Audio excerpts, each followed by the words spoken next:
从早上的放流到这个地质环境的解说，到下午的这个清水活动，是非常大家是非常幸运能够报到这个名我们会每一季甚至是每一个月都会让所有的员工有机会来参与这样的活动。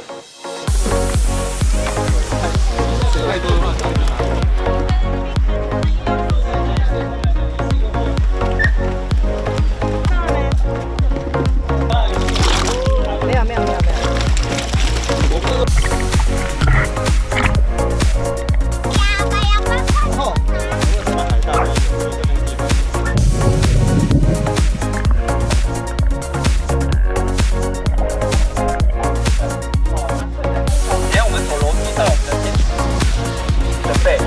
真早。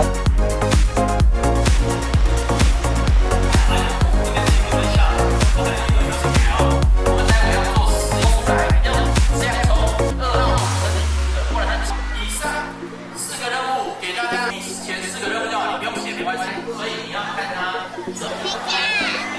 好，有没有找到嘴巴的？有没有人找到嘴巴的？举手我看一下。部分就是切僵尸，我刚才已经大部分解进去了，剩下僵尸。就是